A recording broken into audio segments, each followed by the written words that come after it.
오늘이라고 하는 이 삶은 어제가 없이 결코 있을 수 없습니다. 그래서 어떤 이들은 이렇게 말하였습니다. 오늘이라고 하는 이 날은 어제 죽어갔던 많은 이들이 그토록 보고 싶어 했던 날이다. 여러분, 이 오늘이라고 하는 이 날이 우리에게는 평범한 일상인 것 같지만 얼마나 많은 이들이 오늘이라는 이 날을 그것도 건강한 모습으로 이렇게 살고 싶어 했는지를 그 삶을 위하여 그것을 그들은 기적이라고 말하죠. 근데 오늘 우리는 그 기적 속에 살고 있다는 것을 잊어서는 안 될 줄 믿습니다. 지나고 난 다음에 후회하는 인생은 어리석은 자들이에요. 오늘을 즐거워하고 기뻐하고 누리는 지혜가 있기를 축복합니다. 성도의 삶도 마찬가지입니다. 똑같이 세상을 살아가지만 성도의 어제의 과거의 삶이 있고 오늘 현재의 우리의 신분이 달라졌다는 것을 기억해야 합니다. 그래서 오늘 본문 말씀을 통하여서 성도의 과거와 현재, 과거 없이 현재가 있을 수 없는데 저와 여러분들의 과거의 신분, 즉 그리스도 밖에 있었을 때에 예수님을 믿지 않았을 때의 그 신분은 어떠하며 예수님을 믿고 저 영원한 주님의 나라를 소망하며 살아가는 우리들에게 있어서 우리들의 삶이 어떠한 신분을 얻게 되었고 어떻게 바뀌어졌는지 본문의 말씀을 통하여 함께 배우도록 하겠습니다. 첫째, 우리의 과거의 신분인데 허물과 죄로 죽어 있었던 존재들입니다.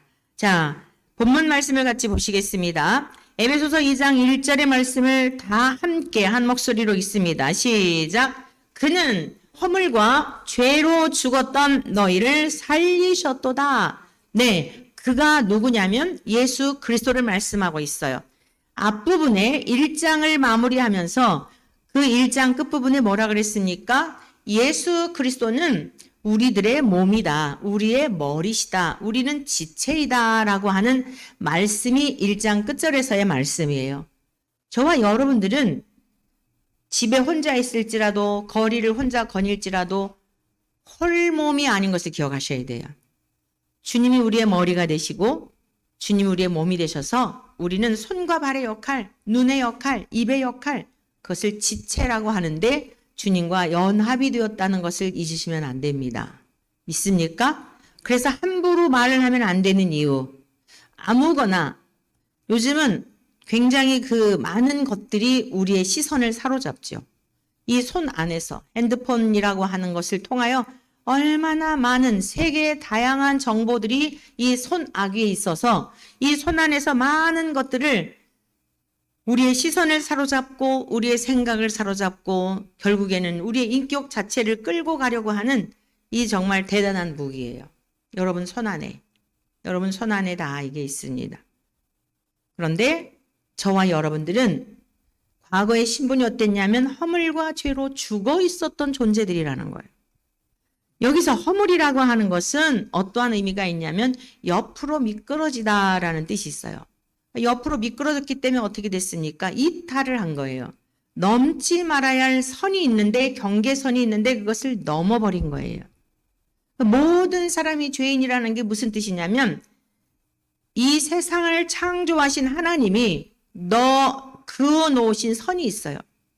이 선을 절대 넘으면 안 돼 라고 하는 그 하나님의 율법이 있는데 한 가지 율법이 있는데 그게 바로 악이 무엇인지, 선이 무엇인지, 악이 무엇인지를 아는 하나님의 영역을 침범하지 말라는 거예요. 그것은 곧 너희들은 창조주이신 하나님이 만든 피조물이기 때문에 피조물의 자리에 있어야 한다는 거예요. 왜 그러느냐? 피조물의 자리에 있어야 행복하기 때문입니다. 믿습니까? 여러분 여기 있는 모든 것들이 자 화초들 또 이 성물들 모든 것들이 있어야 할 자리에 있을 때에 아름다운 거예요. 그런데 여기 있는 이 모든 것들이 이 성전 안에 있는 이 성물들은 다 무생물들이죠. 살아있는 것들이 아니에요. 그런데 이것들이 이 장의자가 기분 나쁘다고 나는 왜 맨날 밑에 앉아 있어야 되냐고 너는 왜 맨날 위에 앉아 있느냐고 이러면서 여러분 이 의자들이 요 위로 올라오려고 막 움직인다고 생각해 보세요. 상상만 해도 끔찍하죠. 이 모든 것들은 주인이 놓은 자리에 있어야 하는 것이 그것이 선입니다. 이 세상을 창조하신 하나님이 인간을 향하여 우리를 억압하고 무엇을 겁박하고 자유를 착취하고 이러려고 하신 게 아니에요. 하나님이 선하신 분이기 때문에 선하게 만드셔서 우리가 행복하고 우리가 만족하고 우리가 기뻐하고 하는 성향도 다 아세요. 하나님 우리를 창조하신 분이니까 여러분 우리의 자녀들이 부모님 입장에서 자녀들이 얼굴의 표정이 바뀌었다든가 눈빛이 이렇게 꼬리만 좀 올라간다든가 입꼬리만 올라간다 하더라도 읽어내잖아요. 예민한 어머니들은 아버지들은 읽어내요. 목소리의 톤만 가지고도 이 아이의 상태를 읽어내요. 소리가 저음이거나 무엇인가가 이렇게 기가 죽어 있거나 반드시 나타나게 돼 있어요. 우리 육체라는 것은. 눈으로든지 눈빛으로든지 입모양이든지 피부색이든지 어떤 것으로든지 그 마음의 상태를 나타내게 되어 있습니다. 여러분도 그렇지 않아요? 기분 좋은 일이 있으면 그냥 실실 웃음이 나잖아요. 옆에서 아무리 누가 뭐라고 해도 그 웃음이 나오는데 아예 생각지 않았는데 여러분들에게 막 1억이 통장에 그냥 누가 벌써 얘기만 듣는데도 웃는 분들이 계셔요. 얘기만 들어도 기분이 좋잖아요. 감출 수 없는 거예요. 누군가 여러분에게 아무 조건 없이 정말 진실한 마음으로 선대하는 마음으로 여러분들에게 집 한 채를 선물했다고 생각을 해보세요. 상상도 못했는데 기쁜 거예요. 의심도 하겠죠. 무슨 의도로 나에게 이러지? 라고 하지만 그게 정말 진심인 것을 알게 될 때 마음이 얼마나 좋겠습니까? 누구에겐가 자랑하고 싶어 못 견디겠죠. 가까운 순서대로 자랑하고 싶어 반드시 전화라도 하지 않겠습니까? 여러분, 하나님은 우리를 만드신 분이기 때문에 무엇을 원하는지, 우리가 어떠한 상태에서 기뻐하는지를 너무도 잘 아세요.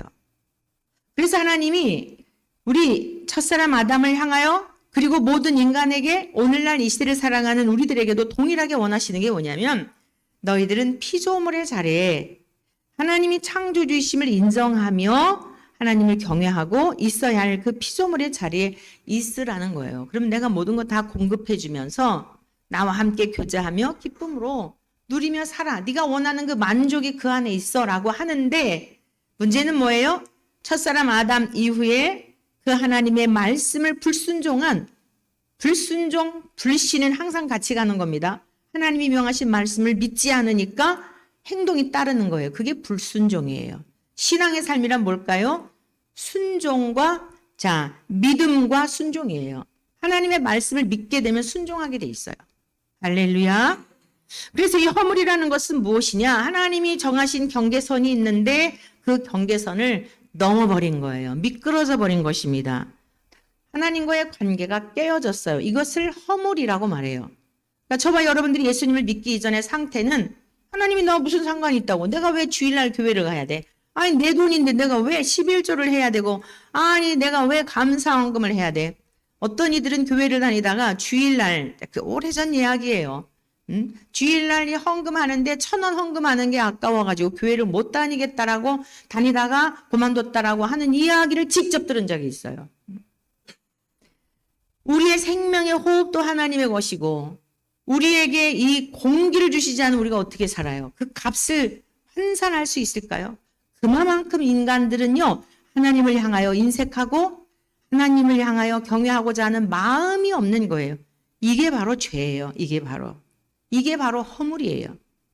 자, 죄라고 하는 것은 그는 허물과 예수 그리스도는 허물과 죄로 죽었던 너희를 살리셨도다. 저와 여러분들이 부모님으로부터 이렇게 유전인자를 가지고 죄의 유전인자를 가지고 태어났는데 여기서 죄라고 하는 것은 어떤 의미가 있느냐면은 하마르타노라고 하는 이 원어적 의미가 뭐냐면 관역을 향하여 그러니까 이 화살을 이제 시위에서 벗어나가지고 관역을 향하여 이렇게 쏘았을 때에 관역을 맞히지 못하다라고 하는 이런 뜻이에요. 그러니까 하나님께서 우리 인생들에게 딱 정조준해서 마치도록 그러니까 하나님과 교제하며 살도록 이렇게 만드셨는데 우리는 하나님 없이 살려고 하는 여러분, 우리가 10점을 딱 맞춰야 되는데, 나중에 양궁 선수들 보면은 정확하게 이 중앙에서부터 또 나중에 동점이었을 경우에 가까운, 근접한 사람이 결국 동점인 경우에는 이기게 되잖아요. 여러분, 하나님을 향하여 우리는 하나님만을 바라보며 하나님을 향하여 살아가도록 만든 존재예요. 그 안에 참된 만족이 있고 참된 기쁨이 있는 거예요. 근데 세상에 다른 것은 다 좋은데 하나님만 싫어해요. 여러분, 그렇죠? 세상에 다른 건 지저분한 것도 다 좋은데 하나님 말씀만 듣기 싫어해요. 우리가 거리에 나가서 말씀을 전하잖아요. 이게 이제 주일 오후 예배에. 그러면요, 세상에 시끄러운 게 얼마나 많습니까? 자동차 소음도 시끄럽고, 길에 가다 보면 또 무슨 가게 홍보하느라고 크게 음악 틀어놓은 것도 시끄럽고, 시끄러운 게 한두 가지가 아니에요. 근데 그런 거에서는 아무런 반응을 안 합니다. 하다못해 술 취한 분이 막 이러고 다녀도 그냥 그러고 다 지나가요. 그러려니 하고 지나가요. 그런데 하나님의 말씀만 전하면 들으라고 보라고 귀를 틀어막고 일부러 복음 전하는 우리들의 염장을 지르느라고 마음을 힘들게 하느라고 보라는 듯이 이루고 가죠. 그리고 또 막 어떤 사람은 대놓고 또 소리를 지르면서 믿으려면 니들이 납니다 이러고 또 소리 지르는 어르신들도 있고 다양하죠. 그래서 주께서 말씀하셨어요. 너희들을 세상의 사람들이 너희들을 미워할 거다. 그런데 너희를 미워하는 게 아니야. 너 안에 거하는 나를 미워하는 거야. 성도 여러분, 우리가 예수님을 믿는다는 이유 때문에 사람들로 하여금 미움을 받으면 야, 내가 진짜 백이구나. 내가 진짜 잘 믿고 있구나. 라고 확증을 얻으시기를 축복합니다. 생활에 무엇인가 윤리나 도덕적인 측면에서의 문제가 있어서 사람들이 비난을 하고 하면 회개해야 돼요. 그것은 여지없이 하나님 앞에 주님, 제가 말과 행실에 있어서 부족함이 있고 덕이 되지 못하여 하나님 이런 비난을 듣고 있습니다. 용서해 주십시오. 제 삶을 변화시켜 주십시오. 사실 또 그렇게 할 수 있는 사람들은 그런 행동들도 안 하지요. 그렇게 그만큼 주님과 친밀한 교제를 갖는 사람들은 그래야 하지도 않는데 중요한 것은 여러분이 어떤 특별한 잘못을 한 것도 아닌데 미워하고 여러분들은 나름대로 일터에서나 학교에서나 여러분이 속한 어떤 공동체 속에서 진실되게 사는데 아무런 이유도 없이 여러분을 미워하고 여러분을 괴롭히고 한다면 여러분 자신을 미워하는 게 아니라 참 빛이신 주님을 모시고 살아가는 여러분 안에 모시고 살아가는 빛으로 오신 주님, 빛을 모시고 살아가는 그 주님을 그들이 미워한다는 것을 기억하여 낙심하지 말고 의를 위하여 박해를 받은 자는 복이 있나니 천국이 그들의 것임이라. 나로 말미암아 너희를 욕하고 박해하고 거짓으로 모든 악한 말을 할 때 세상에 들어보지도 못한 온갖 악한 말들을 여러분들에게 던질 때에 기뻐하고 즐거워하라. 하늘에서 너의 상이 큼이라. 할렐루야. 낙심하지 말고 그렇게 뚜벅뚜벅 앞만 향해 걸어가시기를 축복합니다. 이것은 임상적 경험을 통한 목회자로서 성도들을 향한 권면이에요. 진리에 입각하여 성경의 말씀대로 살아낸 삶의 결과예요. 그리고 세월이 지나가면 여러분들의 진실함을 여러분들이 진짜 백이라고 하는 것을 말 안 해도 알아줘요. 여러분 하나님만을 바라보며 살아가는 것은 외로운 것 같고 무엇인가 소외당하는 것 같지만 빛으로 삼으셨기 때문에 반드시 비추게 되어 있어요. 반드시 소금으로 맛을 내게 되어 있어요. 오늘 저와 여러분들 과거의 신분이 죄와 허물로 죽었던 존재들이었는데 예수 그리스도께서 살리셨다. 죽었던 우리의 영이 살아나고 하나님과의 관계가 깨어져서 미끄러져 있었던 우리들을 바른 길로 잘 갈 수 있도록 인도해 주신 구원의 길이 되시고 생명이 되신 우리 주님과 동행하며 승리의 삶을 살아내시기를 축복합니다. 두 번째, 우리의 과거의 신분이 어떠했는가? 진노의 자녀였다는 겁니다. 에베소서 2장 2절에서 3절 말씀을 다 같이 함께 읽습니다. 시작. 그때에 이 세상 풍조를 따르고 공중의 권세 잡은 자를 따랐으니 곧 지금 불순종의 아들들 가운데서 역사하는 영이라. 전에는 우리도 다 그 가운데서 우리 육체의 욕심을 따라 지내며 육체와 마음에 원하는 것을 하여 다른 이들과 같이 자녀이었더니, 자, 두 번째 우리의 과거의 신분이 무엇인가 하면 진노의 자녀였다는 거예요. 누가요? 특정인만이 아니라 모든 인생들이 다 진노의 자녀라는 거예요. 그러니까 첫사람 아담의 후예가 되어 태어난 모든 인생들은 자동적으로 죽음을 맞이하게 되어 있어요. 죽음을 왜 맞이하는 거죠? 왜 사람이 죽는 거죠? 죽음은 모든 사람이 죄를 범하였음에 하나님의 영광, 하나님은 영원하신 분이고 죽음이 없는 분이에요. 그런데 이 모든 것들을 상실한 거예요. 하나님은 기쁨의 원천이시고 기쁨 자체예요. 하나님은 염려와 근심이 없으세요. 하나님은 전능자이시기 때문에, 하나님은 지혜의 신이시기 때문에 모든 면에 있어서 부족함도 없고 완전한 상태에 그 영광스러움으로 첫사람 아담도 그렇게 창조해 주셨던 거예요.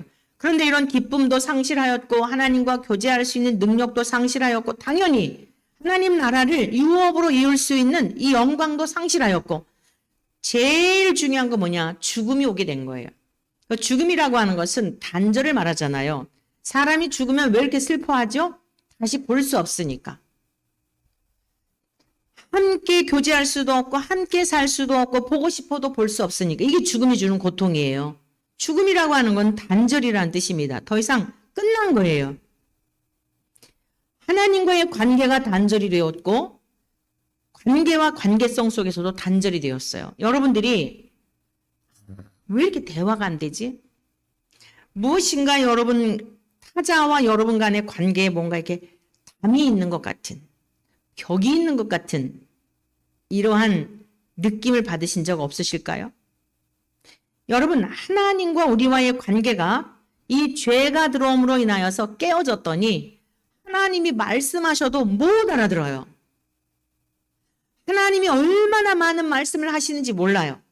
이 성경에 기록된 말씀 물론이려니와 자연을 통해서, 식물을 통해서, 동물을 통해서 너무나 많은 것들. 근데 여러분 주의하셔야 될 게 있어요. 그러한 것들이 신은 아니에요. 범신론이라고 하는 이단 사상이 있는데 이 자연을 또 신격화하는 거예요. 그래가지고 막 자연에게 비는 거죠. 요즘 이 우리 감리교회가 이 또 동성애에서 이렇게 약간 요래가지고 동성애에 대한 거를 막 이러고 이제 출교시키고 이러니까 이 녹색 환경운동이라 그래가지고 아주 그냥 이 전부 다 범신론이에요. 다 같은 한 근원에서 난 거예요. 뿌리는 뭐냐? 마음에 하나님 두기를 싫어하고 그런 것들을 숭배하는 거예요. 이 또 뭐 저 중부연에서 그거를 대단히 뭐 또 세미나를 한다 그러더라고요. 조금만 우리가 다른 데 신경을 쓰면 이렇게 감독이 주관해가지고. 정말 아주 너무너무 마음이 참 힘들 때가 많아요. 성경 한 권이면 충분해요. 성경 한 권을 제대로만 이해를 해도 그런 짓들을 안 하죠. 예수의 생명이 우리 안에 있으면 진리의 성령이 마음 눈을 밝혀주셔서 보게 하시고 깨닫게 하시고 분별하게 하시고 주님의 제자였던 요한을 통하여 성령님이 뭐라고 말씀하셨어요? 사랑하는 자들아 영들을 다 믿지 말고 영들이 하나님께 속하였나 시험하여 보라. 영들을 분별하라 그랬어요. 비판이 아니에요. 산상수훈에서 누구든지 비판하지 말라. 너희의 비판하는 비판으로 너희가 비판을 받고 너희가 헤아리는 헤아림 이게 아니에요. 분별을 해야 돼요. 주께서도 말씀하셨잖아요. 뱀같이 지혜롭고 비둘기같이 순결해라.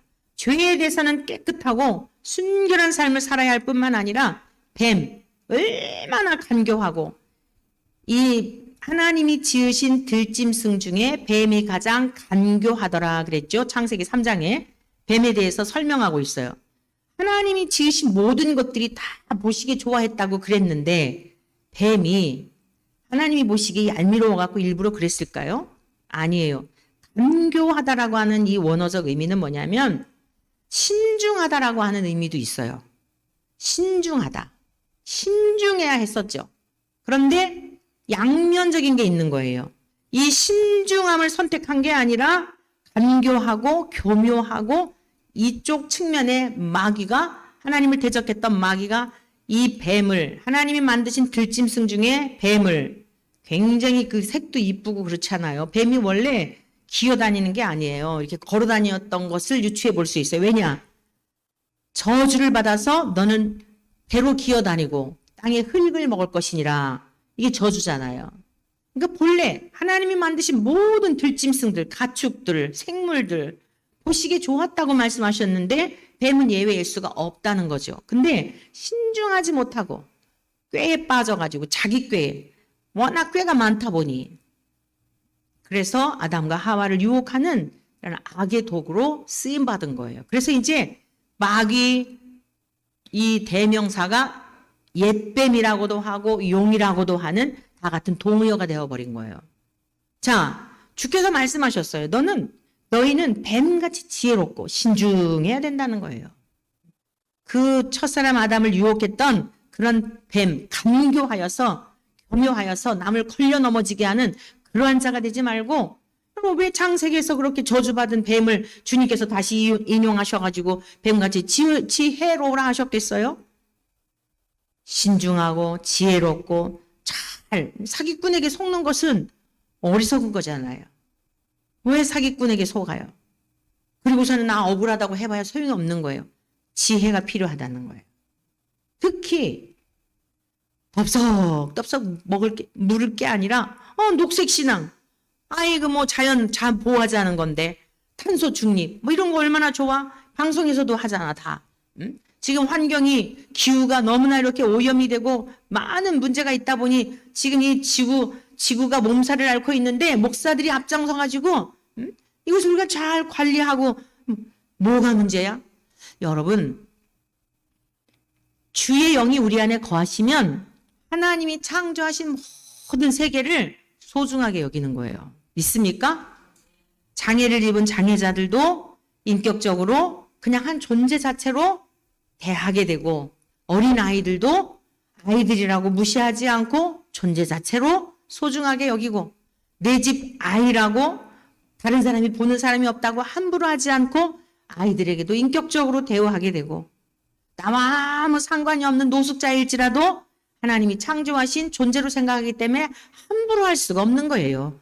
그걸 무슨 구태여 무슨 풀 한 포기도 신으로 여기는 건 아니지만 하나님이 만드신 창작물이다 생각하니까 너무너무 신기한 거예요.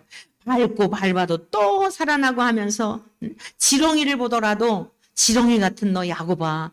하나님께서 왜 지렁이 같은 너 야곱아라고 말씀하셨을까? 지나가는 지렁이 징그럽잖아요. 근데 여러분, 지렁이는요 막 잘라도요 계속 꿈틀거리잖아요. 야곱이 그 많은 고난 중에도 또 다시 일어나고 죽은 듯하지만 다시 하나님을 의지해서 살아가는 이 미물을 통해서도 하나님이 이렇게 인용하셨구나. 그런 것을 보면서도 말씀이 떠오르고 교훈을 얻게 되고, 그렇지, 지금 내 인생이 어렵다 할지라도 믿음의 선조인 야곱의만큼 그러지 않았지. 다시 일어나는 거예요. 다 교훈의 도구인 것이지 그것이 신이 아니라 말입니다. 그런데 이 패역한 세대는 하나님을 마음에 두기 싫어하기 때문에 어떻게 해서든지 사람들의 마음을 미혹해가지고 맞아. 우리가 환경을 제대로 보호하지 않고 환경을 잘 관리하지 않았기 때문에 지금 지구가 이렇게 몸살을 하고 있는 거야. 와, 저 제주도에서는 막 그게 잠자리가 막 세상이 징그러워라. 제주도에서는 막 잠자리가요, 이 낚싯대며 어부 막 이런데 온 몸을 다 감싸가지고 장난 아니더라고요. 막 처처해 아주 그냥. 지구촌에 진짜 장난 아니에요. 여러분, 이런 모든 일을 보면서 주님 오실 때가 가깝구나. 정신을 더 바짝 차리고 이 세상에 자꾸 욕심 부릴 게 아니라 더 거룩하고 더 의롭고 더 진실하고, 주님이 다시 오실 때는 절대 죄인 안 데려가세요. 2000년 전 오실 때는 우리가 다 허물로 죄로 죽었기 때문에 몰라요. 하나님을 알 만한 능력이 없어요. 그래서 성자 예수님이 오셔서 우리를 위해 죽으시고 우리를 위해 십자가에서 다 죄를 끌어안고 돌아가심으로 그 사실을 믿는 자들에게 하나님의 의가, 예수 그리스도의 의가 전가되어 죽었던 영이 살아나서 하나님이 어떤 분인지를 알아먹게 된 거예요. 성경을 보아도 깨닫게 된 거예요. 말씀을 들을 때 이해가 되는 거예요. 이해라고 하는 게 단순한 이해가 아니라 존재 자체로 알아버리는 거예요. 아, 정말 그렇구나. 이게 하나님 나라가 임한 거예요.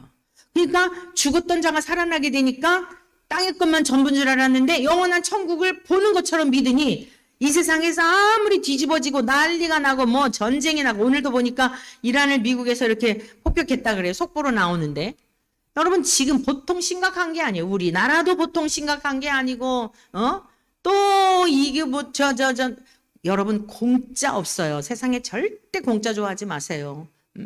나라에서 우리가 몇 푼, 뭐 몇십만 원 받지만 젊은이들이 이 돈 받는 거 다 거부 운동한다 그래요. 젊은이들에게 다 그 빚이 다 달콤한 거는요. 그 속에 독약이 있음을 기억해야 됩니다. 몇 푼 받는 것 때문에 그냥 해벌레 하면서 와 대통령 잘 뽑았다. 정말 이 후세대들이 살아갈 미래를 생각하면 너무너무 막 억장이 무너져요. 대한민국 나라 이 얘기만 해도 막 눈물이 나와요. 절제하려고 해도 대한민국 우리나라만 해도 눈물이 나와요. 제가 무슨 애국자도 아닌데 우리의 후세대들이 장차 살게 될 이 나라가 어떻게 될 것인지 이 빚더미들을 어떻게 감당할 것인지 정말 나라를 위해서 기도 많이 해야 할 때입니다. 절대로 공짜 없어요. 여러분들의 마음을 하나를 줬으면 죄와 허물로 죽어 있는 인간들은 진노의 자식이라니까요. 모두 다 예외가 없어요. 하나님을 두려워하는 마음이 없고 하나님을 경외하는 마음이 없기 때문에 사람들의 마음을 훔쳐서 내가 신이 되려고 하는 거 이게 아담이 했던 거예요. 그 죄의 본성이 우리 모두에게 다 들어와 있다는 것입니다. 그래서 우리들 이 진노의 자식인 특징들이 뭐냐? 마가복음 7장 20절에서 23절의 말씀이죠. 주님이 친히 말씀하셨어요.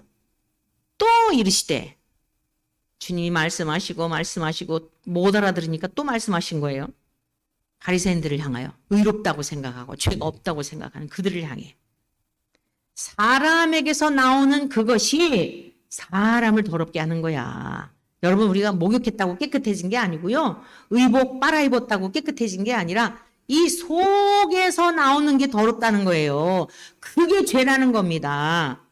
여러분 속에서 나오는 게 그 속에서 나온 게 뭐예요? 마음에서 나오는 악한 생각.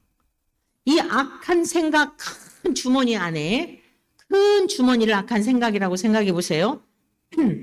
조목조목 주님 말씀하셨는데 곧 음란과 도둑질과 살인과 그럼 이제 여러분들이 나 도둑질한 적 없는데요? 나 살인한 적 없는데요? 나 음란한 적 없는데요? 근데 주님이 마태복음에서 뭐라 그러셨어요? 또 간음하지 말라 하였다는 것을 너희가 들었으나 나는 너희에게 이르노니 음욕을 품고 여자를 보는 자마다 마음에 이미 간음하였느니라. 음란한 생각한 것만으로도 간음했다는 거예요. 그러므로 만일 내 오른 눈이 보는 것으로 말미암아 간음을 행했다면 그러나 음란한 생각이 들었다면 내 오른 눈을 빼어내버리라. 내 백체 중 하나가 없어지고 눈이 없어지고 온몸이 지옥에 던져지지 않는 것이 유익하며 만일 내 오른손이 너로 실족하게 했거든 죄를 짓게 했거든 찍어내버리라. 그러면 문자적으로 진짜로 그렇게 빼버리고 찍어내버리라 그럴까요? 그만큼 지옥이라고 하는 것은 고통스러운 곳이다. 피 흘리기까지 죄와 싸워라. 그 음란한 생각에 너희 맡기지 말고 너희 눈을 그렇게 따라서 그러고 살지 말고 그만큼 지옥이라고 하는 것은 고통스러운 곳이야. 거룩한 삶을 살아야 되지 않겠니? 라고 말씀하신 거예요. 도둑질? 마음에 이미 남의 것 탐심을 가지면 도둑질한 거예요. 살인? 옛사람에게 말한 바 누구든지 살인하면 심판을 받게 되리라 하였다는 것을 너희가 들었으나 나는 너희에게 이르노니 형제를 대하여 노하는 자마다 미워하는 자마다 나가라 욕이에요. 욕. 이런 사람들 심판을 받게 되고 재판관에게 잡혀가게 되고 지옥불에 던져진다 그랬어요. 여러분 하나님 앞에 깨끗한 자가 없어요. 믿습니까? 동의하십니까? 간음과 탐욕과 악독과 속임과 음탕과 질투 이거 질투. 정말 아주 지긋지긋한 질투. 집집마다 이 질투 때문에 지옥을 살지 않아요? 꼭 그냥 형제들이 있으면 엄마는 오빠만 좋아해. 억울하셨죠? 여러분, 남매든 집에 엄마는 오빠만 좋아해. 또 오빠는 오빠들, 엄마는 동생만 좋아해. 이 질투가요, 얼마나 잔인한지. 여러분, 최초의 살인이 어디에서 나왔어요? 질투 때문에 나온 거예요. 어디서요? 아담의 집안에서. 형이 동생을 죽이잖아요. 질투가 그렇게 무서운 거예요. 여러분, 저와 여러분들 끝날까지, 주님 나라 갈 때까지 이 질투심에 대하여서 우리는 치열하게 싸워야 돼요.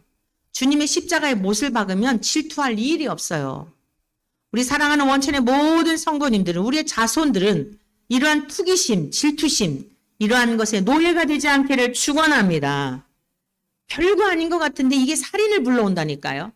그 질투 때문에 다툼이 일어나고 가정마다, 집집마다 지옥을 사는 거예요. 그거 작은 거 하나 가지고 이게 이제 막 큰 불을 일으키는 거죠. 성냥개비 하나로 불 지피면 큰 불을 일으키잖아요. 정말 작은 게 아니에요. 이게 전부 주님이 보시기에는 걸려 넘어지지 않는 게 지금 주님이 말씀하신 건데 하나도 없잖아요. 비방과 교만과 우매함이니 이 모든 것이 다 속에서 나와서 사람을 더럽게 하는 것이니라. 여러분, 이러한 상태로부터 피할 수 있는 인생이 아무도 없어요. 이게 진노의 자식이라는 거예요. 우리 모두가. 아유, 목사님, 저는요, 거기에 하나도 나는 예외가 되는데요. 나는 그런 거 하나. 그러면 뭐라 그랬냐면, 거짓말 하는 자라 그랬어요. 요한 1서 그러면 너희가 죄 없다면 거짓말 하는 자라는. 자, 겸손이 뭘까요? 아멘입니다. 맞습니다. 옳습니다. 정말 제가 봐도 소망이 없습니다. 이게 겸손이에요. 이게 심령이 가난한 자예요. 이러한 사람에게 천국을 약속해 주셨어요. 바울은 뭐라고 고백을 했죠? 로마서 7장 15절 이하인데요. 내가 행하는 것을 내가 알지 못하노니, 자기가 행하는 걸 자기도 모른대요. 내가 원하는 것을 행하지 아니하고, 진짜 원하는 게 뭐죠? 착하고 의롭고 진실함을 원한다는 거예요. 여러분, 바울 사도가 이 로마서 7장을 쓸 때 그러면 뭐 초보 단계였을까요? 로마에 가고 싶어 막 복음을 전하고 싶어서 불타는 마음이 있었는데 길이 막히니까 이 로마서를 쓴 거거든요. 얼마나 성령으로 충만했게요. 그런데 자기 속에 있는 죄에 대한 것들을 보게 된 거예요. 너무너무 괴로웠던 거예요. 우리 지난 음악회 때 들었던 고백이라는 찬양이 있는데요. 이게 이제 이런 배경에서 쓴 거예요. 우리 인간 안에 있는 것들에 대한 실상에 대한 가사와 함께 바울 사도의 이 고백에 대한 거. 로마서 7장 그리고 이제 8장 넘어가면서 요거를 근거로 해가지고 만든 곡인데 우리 다시 한번 들어보겠습니다. 고백이라는 겁니다.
로마서 7장 21절 이하에 바울은 이렇게 고백을 해요. 그러므로 내가 한 법을 깨달았노니 선을 행하기 원하는 자신에게 진짜 예수님이 나의 죄를 위해 죽으셨고 하나님이 나의 아버지시고 나는 영원한 형벌을 받을 수밖에 없는 나를 위해 성자 예수님이 죽으신 은혜를 생각할 때 내가 이렇게 살면 안 되겠다라는 것을 깨달았다는 거예요. 그리고 바울 사도는요, 자기 인생을 다 걸게 했어요. 저와 여러분들처럼 이렇게 막, 세상에서 자녀들과 이게 아니에요. 정말 전심을 다해서 자기의 인생 전부를 다 걸고 장가도 안 가고 그 좋아하던 거 다 배설물처럼 여기고 권력도 명예도 지식도 다 버리고 오직 주님이 당하신 고난, 그리고 주님과 함께 부활에 참여하는 거, 내가 이후에 다시 사는 영생, 여기에만 집중해서 살았던 분이에요. 그런데 뭐라고 고백을 하는 거예요? 한 법을 깨달았는데 내가 정말 선하게 살기를 원하는데 가사에 뭐가 나와요? 내가 원하는 것, 선한 것이나 내가 원하는 건 진짜 선한 것인데 내 속에 있는 이 죄의 성향이 나를 이끌어 간다는 거예요. 도저히 우리 인간에게는 이게 가망이 없는 거죠. 바울이 그 고백을 한 겁니다. 선을 행하기 원하는 나에게 악이 함께 공존한다는 거예요. 여기서 잘 여러분이 분별하셔야 돼요. 뭐야? 그러면 주님의 영이 거하시면 하나님 나라가 임했다고 그랬는데 그럼 마귀랑 하나님이랑 같이 사는 거야? 이렇게 착각을 할 수가 있는데 그런 거 없어요. 주님이 우리 안에 계시지만 예를 들어서 우리가 지금 이게 이제 피부색이 있잖아요. 흑인은 흑인의 피부색이 있고 백인족은 백인족, 우리는 황인종이라서 이 누리끼리 한 모두에게 누렁빛들이 다 있거든요. 이걸 아무리 백인과 같이 희게 하고자 할지라도 이게 안 되는 거예요. 죄의 성향, 불쑥불쑥 솟아오르는 질투심, 미움, 혈기, 음란한 생각, 가만히 있는데도 불쑥불쑥 솟아오르는 거, 마귀가 주어서, 그 생각을 주어서가 아니라 불쑥불쑥 솟아오르는 것들이 있는데 우리 안에 계시는 성령님이 바로 생각나게 하시죠. 부끄럽게 하시고 민망하게 하시고 그 생각을 따라 내가 끌려가지 않도록 성령이 우리를 도우시는 거예요. 우리가 해야 할 일이 뭐예요? 그것을 차단하는 거예요. 그 생각이 들 때 연약함을 십자가로 끌고 가는 거예요. 고백하는 거예요. 언제까지요? 주님 나라 갈 때까지. 그러니까 우리가 예수님을 믿었다고 갑자기 하나님이 의롭다고 인정해 주신 거지 태어날 때부터 의인은 아니에요. 그래서 의인이라고 하는 게 오를 의자, 한자로 오를 의자에다가 의인은 없나니 하나도 없다라고 하는 그 의인은 없나니라고 하는 그 인자는 사람 인자예요. 사람인. 그러니까 이 세상에 사람 중에 옳은 사람, 죄가 전혀 없는 사람은 한 사람도 없다. 그런데 오직 예수님만이 의인이에요. 그럼 우리를 의인이라고 그러잖아요. 인정할 인이에요. 인정할 인. 우리가 옳은 사람이 아니라 말씀 언변에 마음 심자 해가지고 우리가 의롭다고 하나님이 쾅쾅 인정해 준 것뿐이에요. 믿습니까? 이게 달라요. 그러니까 우리가 흑인인데 우리가 황인종인데 하나님이 흰눈과 같이 너희들의 죄에 대해서는 왜 주홍 같다라고 하였을까요? 이 주홍은요 아무리 희게 하고자 할지라도 희게 되지를 않는데요. 그런데 너희의 죄가 주홍 같을지라도 흰눈과 같이 양털과 같이 희게 하리라. 창조주신 하나님께서 죄 없다 하시면 끝나는 거예요. 믿습니까? 이것이 바울 사도가 깨달은 겁니다. 내가 진짜 선한 게 없구나. 내가 원하는 건 정말 예수님을 닮아서 생각조차 악한 생각하지 말고 생각조차 정말 투기심도 나지 않고 미워하는 마음도 없고 이러기를 원하는데 이게 불쑥불쑥 솟아나는 그 자기의 죄의 본성에 대한 것을 솔직하게 고백했던 것이고 그러면서 7장 21절에 진짜 나는 공고한 사람이로다. 나는 정말 내 마음속에서 두 가지 법과 싸우는데 곤고한 사람이로다. 그러면서요 25절 이하에 이렇게 고백을 해요. 우리 주 예수 그리스도로 말미암아 하나님께 감사하리로다. 할렐루야. 주 안에 있어 정죄함 없네. 이게 이제 그 뒤에 신나는 그 부분이에요. 앞에 있는 부분들은 우리의 죄에 대한 것들을 고백하고 주 안에 있어 정죄함이 없네. 주님께 감사하리로다. 할렐루야. 이 바울의 고백입니다. 믿는 자들의 고백이 되어야 할 줄로 믿습니다. 그런즉 내 자신이 마음으로는 하나님의 법을 육신으로는 죄의 법을 섬기노라. 그러므로 이게 자기의 현실이지만 그러므로 이제 그리스도 예수 안에 있는 자들에게는 결코 정죄함이 없나니 하나님이 우리를 의롭다고 인정해 주셨기 때문에 마귀가 와서 자꾸 속살거려요.